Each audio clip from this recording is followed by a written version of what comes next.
जय हिंद साथियों, कैसे हैं आप लोग। आज हम जानेंगे नंबर सिस्टम यानी संख्या पद्धति के बारे में, जिसमें आज हम पढ़ेंगे संख्याओं के बारे में यानी नंबर्स के बारे में कि नंबर्स कितने प्रकार के होते हैं, उसमें क्या क्या होता है।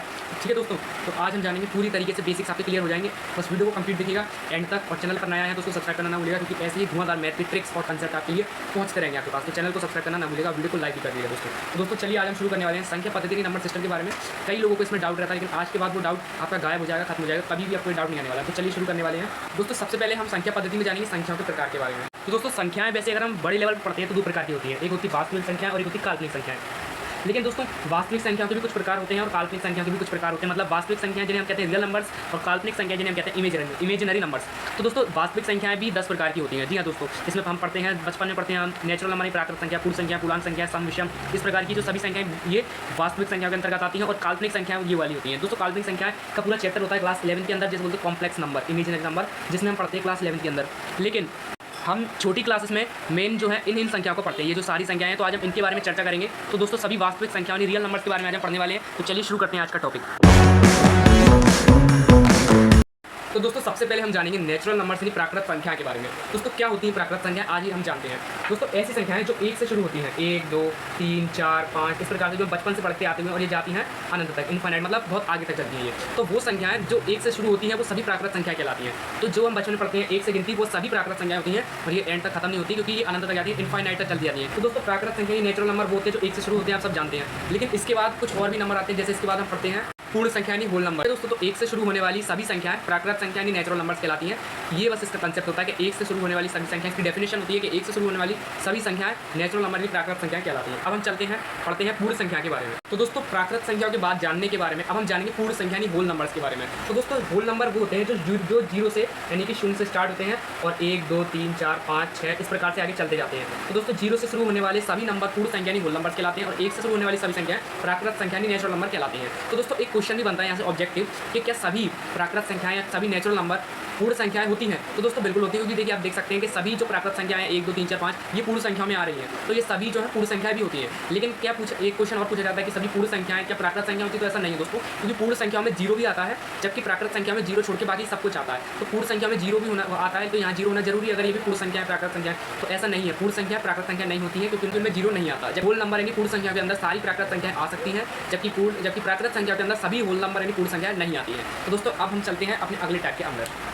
दोस्तों अब हम जानेंगे पूर्णांक संख्या यानी इंटीजर्स के बारे में। दोस्तों इंटीजर्स कौन से नंबर होते हैं? तो दोस्तों ऐसे नंबर जो माइनस से शुरू होते हैं, जैसे कि आप कह सकते हैं -6, -5, -4, -3, -2, -1 और यहाँ पे 0 और 1, 2, 3, 4 और इस प्रकार आगे चलते जाते हैं। तो दोस्तों वो सभी संख्या जो माइनस और प्लस को मिला के बनती है वही इंटीजर यानी पूर्णांक संख्या कहलाती है। अब इसमें भी दो प्रकार की होती है, माइनस वाले और प्लस वाले। तो बीच में सेंटर में 0 आता है, क्योंकि माइनस वाली सभी संख्या प्लस वाली सभी संख्याओं को मिलाकर पूर्णांक संख्या कहलाती है। दोस्तों पूर्णांक संख्या भी दो प्रकार की होती हैं, जिसमें पहली होती है ऋणात्मक पूर्णांक यानी नेगेटिव इंटीजर्स। जो माइनस वाले सभी नंबर होते हैं ना वो नेगेटिव इंटीजर्स में आते हैं, और प्लस वाले जो होते हैं वो पॉजिटिव इंटीजर्स यानी धनात्मक पूर्णांक के अंदर आते हैं। तो जैसे माइनस वाले सभी संख्याएं हम लिख सकते हैं ऋणात्मक पूर्णांक कौन से होते हैं, जैसे कि माइनस वाले सभी संख्याएं, जिसमें आप एग्जांपल के तौर पे आप देख सकते हैं -6, -5 या -4 या माइनस की 100, कोई भी माइनस वाली संख्या सभी ऋणात्मक पूर्णांक यानी नेगेटिव इंटीजर्स के अंदर आते हैं। और पॉजिटिव इंटीजर्स में जैसे कि प्लस वाली सभी नंबर, जिसमें 1, 2, 3 ये सभी और आगे 100 तक 1000 तक शामिल होते हैं। तो दोस्तों ये सभी धनात्मक और ऋणात्मक पूर्णांक के अंदर आते हैं। तो दोस्तों ये जो होते हैं ना इंटीजर्स यानी पूर्णांक, ये दो प्रकार के होते हैं, ऋणात्मक और धनात्मक। अब हम समझते हैं अगली संख्याओं के बारे में। तो दोस्तों अब जो हमारा अगला टाइप है वो है सम संख्याएं और विषम संख्याएं,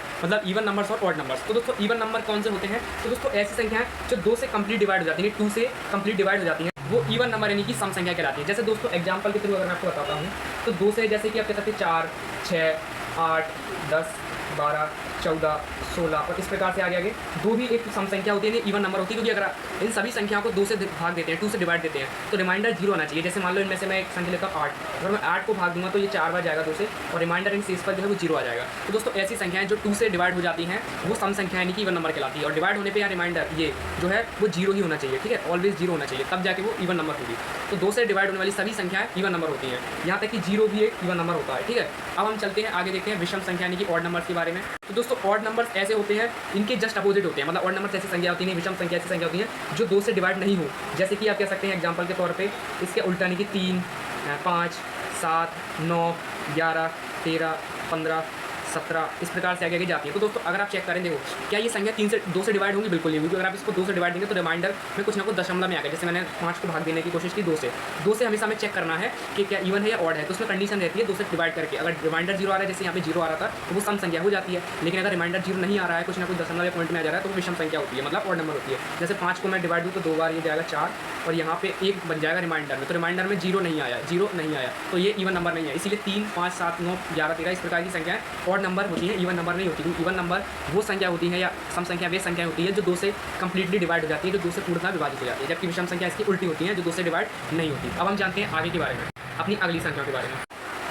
तो दोस्तों अब हम जानेंगे भाज्य संख्या यानी कंपोजिट नंबर्स के बारे में। तो दोस्तों भाज्य संख्या ऐसी संख्या होती हैं जैसे मतलब जिनके 2 से ज़्यादा फैक्टर होते हैं, 2 से ज़्यादा गुणनखंड होते हैं। जैसे आप लिख सकते हैं 2 से ज़्यादा गुणनखंड या फैक्टर होते हैं, 2 से ज़्यादा गुणनखंड। तो मैं आपको बताता हूँ कौन कौन सी संख्या कंपोजिट नंबर यानी भाज्य संख्या होते हैं। जैसे तो दोस्तों देखो, जिसमें एग्जाम्पल के थ्रू मैं अगर आपको बताऊँ तो कौन कौन सी संख्या भाज्य संख्या होती है, अगर मैं आपको बताता हूँ। जैसे एग्जाम्पल के तौर पे जो है एक तरह से 4, 6, 8, 10, 12, 14, 16, 18 इस प्रकार की संख्या है। जैसे दोस्तों आप चेक करिए कि मतलब इन संख्या के 2 से ज़्यादा गुणनखंड है, मतलब ये संख्याएं या तो 1 से कटेंगी। जैसे 4 को हम देख लेते हैं तो 4 या तो 1 से कटेगा या 2 से कट जाएगा या 4 से कट जाएगा। तो देखो 1, 2 और 3 इनके 2 से ज़्यादा गुणनखंड है। 2 से ज़्यादा कितने हो सकते हैं? 3, 4, 5 है। 2 से ज़्यादा गुणनखंड है यहाँ पे 4 के। इसी प्रकार मैं 6 को देखूँ तो 6 जो वो 1 की टेबल में आएगा, 2 से कट जाएगा और 6 3 से कट जाएगा। इसके अलावा ये 6 से भी कट जाएगा। तो इसके तो 4 गुणनखंड है इसके। तो ये भी भाज्य संख्या है, क्योंकि इसके 2 से ज़्यादा गुणनखंड होनी चाहिए। मतलब गुणनखंड का मतलब ये है कि वो संख्या 2 से ज़्यादा संख्या से कटनी चाहिए। जैसे ये 1 से भी कट जाएगी, 2 से भी कट जाएगी, 4 खुद से 4 से भी कट जाएगा और 6 1 से भी कटेगा, 2 से भी कटेगा, 3 से भी और 6 से। और इस प्रकार ये सभी संख्याएं जो है 2 से ज़्यादा गुणनखंड वाली हैं। जैसे 10 को भी अगर मैं देख लूँ तो 10 1 से भी कट जाएगा, 2 से भी कट जाएगा, 5 से भी कट जाएगा और खुद 10 से भी कट जाएगा। तो ये सभी संख्याओं से कट सकता है। तो इसके गुणनखंड जो है वो 2 से ज़्यादा है। यहाँ पे 4 गुणनखंड इसके है, 6 के भी 4 गुणनखंड है और 4 के 3 गुणनखंड है, तो 2 से ज़्यादा है। तो इस प्रकार की संख्या सभी भाज्य संख्या कहलाती है, जिनके 2 से ज़्यादा गुणनखंड होते हैं। अब जानेंगे अभाज्य संख्या के बारे में, यानी प्राइम नंबर के बारे में। तो दोस्तों प्राइम नंबर ऐसे नंबर होते हैं जिनके केवल 2 गुणनखंड होते हैं, मतलब जो खुद की टेबल में आएंगे या फिर 1 की टेबल में आएंगे, 1 के पहाड़े में आएंगे। जैसे कि दोस्तों एग्जाम्पल के तौर में 2, ठीक है, आप कह सकते हैं 3, 5, 7, 11, 13, इसके अलावा जो है आप कह सकते हैं 17 इस प्रकार से और 19, 21 इस प्रकार की जो सभी संख्या होती है ये प्राइम नंबर्स यानी कि अभाज्य संख्या होती है। क्योंकि ये जैसे ये या तो 1 से कटेगी या खुद की टेबल से कटेगी। जैसे कि आप चेक कर लीजिए 5 ले लिए तो 5 जो है 5 या तो 1 से कट जाएगा या 5 खुद 5 के ही पहाड़ में आएगा तो 5 से कटेगा। तो 2 ही गुणनखंड है, या तो 1 है या फिर ये खुद ही एक संख्या जो है 5 है तो 5 खुद 5 से कटेगा या 1 से कटेगा। जैसे कि 7 है, 7 या तो 1 से कटेगा या फिर 7 से कटेगा। तो दोस्तों केवल 2 ही गुणनखंड है, 2 ही फैक्टर हैं इन सभी संख्याओं के। 2 को ले लिया तो 2 केवल 1 से कटेगी और खुद 2 से कटेगी। तो दोस्तों 2 ही गुणनखंड होने चाहिए और एक गुणनखंड 1 ही होगा, मतलब एक जो है एक संख्या से कटेगी। जो संख्या है ये सारी या तो 1 से कटेगी या खुद एक संख्या से कटेगी। 11 भी 1 या 11 से कटेगा, 13 भी 1 या 13 से कटेगा। इस प्रकार ये सभी संख्या खुद से या किसी अपनी ही संख्या से कटेंगी। तो दोस्तों ऐसे नंबर जिनके 2 गुणनखंड हो, इन सभी संख्या के 2 गुणनखंड हैं, या वो कह सकते हैं वो खुद से कटे या 1 से कटे, तो वो संख्या प्राइम नंबर से अभाज्य संख्या कहलाती है। तो चलते हैं हम आगे देखते हैं। दोस्तों अब जानेंगे सह अभाज्य संख्याओं के बारे में, यानी को प्राइम नंबर्स के बारे में। दोस्तों ऐसी संख्या जिनका HCF 1 हो। HCF का यहाँ पे मतलब है कॉमन फैक्टर, मतलब जो एक मिनट में आपको बताता है कॉमन फैक्टर। HCF का मतलब यहाँ पे कॉमन फैक्टर। दोस्तों ऐसी संख्या जिनका HCF या कॉमन फैक्टर 1 होता है, ऐसी 2 या 3 संख्या होती है या उससे ज़्यादा हो सकती है, वो सहअभाज्य संख्या कहलाती है। जैसे कि हम कह सकते हैं 2 और 3, 2 और 3, 2 और 3 इसके एग्जाम्पल हैं। इसके अलावा आप कह सकते हैं 8 और 9 और भी हैं एग्जाम्पल, 8 और 9, ठीक है। इसके अलावा और भी हैं 11 और 23। तो ये सभी संख्याएं जो है ना ये सहअभाज्य संख्या नहीं को प्राइम नंबर हैं, क्योंकि अगर आप चेक करें इनका HCF मतलब कॉमन फैक्टर। जैसे 2 और 3 लिया मैंने तो 2 को मैं अगर 2 से भाग दूंगा तो 1 और 3 को मैं 3 से भाग दूंगा तो 1। तो दोस्तों यहाँ पर 2 केवल 2 से कटा है, 3 केवल 3 से कटा है, यहाँ पे कॉमन नहीं है, लेकिन 1 दोनों में आ रहा है, तो ये कॉमन फैक्टर इनका 1 ही है। तो दोस्तों HCF कॉमन फैक्टर का मतलब यहाँ पे है HCF, तो HCF मतलब कॉमन फैक्टर इनका 1 ही है। तो इस प्रकार की संख्या को प्राइम नंबर कहलाती है जिनका कॉमन फैक्टर HCF 1 होता है। जैसे 8 और 9 है, तो 8 और 9 के अगर आप गुणनखंड करेंगे तो ये 8 को आप 2 से काट देंगे 4 बार, इस प्रकार आगे 2 से ये 2 और 2 से 1, इस प्रकार 9 को अगर आप काटेंगे तो ये 3 से 3 बार और 3 से 3 एक बार। इस प्रकार यहाँ पे सभी संख्या 2 हैं लेकिन यहाँ 3 है, ठीक है, ये 3 और 3 है, यहाँ पे 2 2 2 है 3 बार, लेकिन यहाँ पे कॉमन केवल 1 ही आ रहा है। तो ये को प्राइम नंबर यानी कि सहअभाज्य संख्या कहलाएंगी, क्योंकि इसका HCF यानी कि कॉमन फैक्टर 1 है केवल। तो इस प्रकार की संख्या सहअभाज्य संख्या यानी को प्राइम नंबर कहलाती है जिनका HCF या कॉमन फैक्टर केवल 1 होता है। दोस्तों अब चलते हैं हम अगले टॉपिक के अंदर। अब जानते हैं अपनी अगली संख्याओं के अंदर, अगली संख्याओं को। दोस्तों चलिए अब जानते हैं अपनी अगली संख्याओं के बारे में। दोस्तों हमारी अगली संख्या है परिमेय संख्या यानी रेशनल नंबर्स। तो दोस्तों परिमेय संख्या क्या होती है? ऐसी संख्या होती है ये जिन्हें हम P/Q के रूप में लिख सकते हैं। तो दोस्तों परिमेय संख्या ऐसी संख्या होती हैं जिन्हें हम p/q यानी कि भिन्न में नहीं अपॉन में लिख सकते हैं, जहाँ पे q जो नीचे है ये डिनोमिनेटर या हर इसको बोलते हैं, ऊपर वाला न्यूमरेटर होता है। तो ये कभी जीरो नहीं होना चाहिए। अगर नीचे जीरो हो गया तो जीरो से भाग देने पे इन्फिनिटी फॉर्म बनती है। तो हम एग्जाम्पल के तौर पर जैसे कि 2/3, ठीक है, 6/4 या 10/8 या 9, इस प्रकार की सभी p/q मतलब देख सकते हैं आप, ऊपर वाला ये p हो गया और नीचे वाला q हो गया, ठीक है। तो ये अपॉन वाली या भिन्न वाली सभी संख्या जैसे कि 6 भी एक परिमेय संख्या है या सभी, क्योंकि 6 को हम 6/1 लिख सकते हैं, तो नीचे फिर से ये बन गई फॉर्म। इस प्रकार से 3 भी 4 भी, क्योंकि हम सबको एक नीचे लिख सकते हैं, सभी परिमेय संख्या हैं। तो दोस्तों इसी संख्या को ही हम परिमेय संख्या कहते हैं। लेकिन नीचे कभी जीरो नहीं होना चाहिए, क्योंकि अगर नीचे जीरो हुआ, जैसे मान लीजिए 6/0, तो ये परिमेय संख्या नहीं है, क्योंकि नीचे जीरो है और नीचे कभी जीरो नहीं होना चाहिए, क्यों कभी जीरो नहीं होगा, ठीक है। क्योंकि अगर जीरो होगा तो यहाँ पे इसका उत्तर इस प्रकार से आएगा, इनफाइनाइट आता है, अनंत आता है, ठीक है। तो ऐसी संख्याएं ही परिमेय संख्या कहलाती हैं जिन्हें हम अपॉन में लिख सकते हैं, या भिन्न वाली सभी संख्याएं, ठीक है। बस नीचे कभी जीरो नहीं होना चाहिए। हालांकि जीरो भी दोस्तों एक परिमेय संख्या होती है, कि जीरो को हम 0/1 लिख सकते हैं, ठीक है।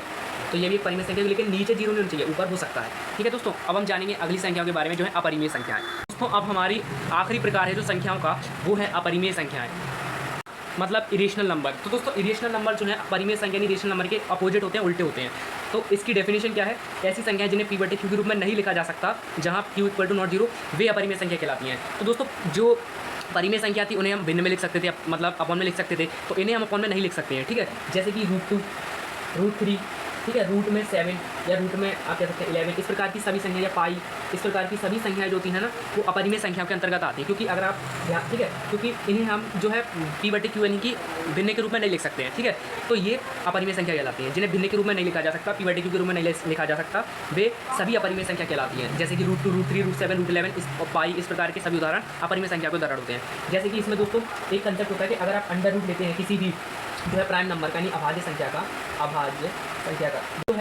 जो है एक अपरिमेय संख्या के बराबर होता है, अपरिमेय संख्या, ठीक है दोस्तों। तो अगर आप अंडर रूट में किसी रूट के अंदर अभाज्य संख्या को रखेंगे तो वो अपरिमेय संख्या का उदाहरण बन जाएगा। जैसे कि ये देख सकते हैं आप 2, 3, 7, ये सभी रूट के अंदर रख दिए तो अभाज्य संख्या होती हैं ये, क्योंकि ये या तो खुद से कटेंगी या फिर एक के पहाड़ी से कटेंगी, तो ये अपरिमेय संख्या का उदाहरण बन गया। ये सभी अपरिमेय संख्या भी हैं। तो दोस्तों इस प्रकार की संख्या अपरिमेय संख्या यानी इरेशनल नंबर कहलाती हैं। तो दोस्तों अगर आपको वीडियो अच्छा लगा हो तो लाइक कीजिएगा और चैनल को सब्सक्राइब करना ना भूलिएगा। अब हम मिलते हैं अगले टॉपिक के अंदर, जिसमें हम चर्चा करेंगे बोर्ड मास के नियमों का। वीडियो को लाइक करना ना भूलिएगा। तब तक के लिए राधे राधे।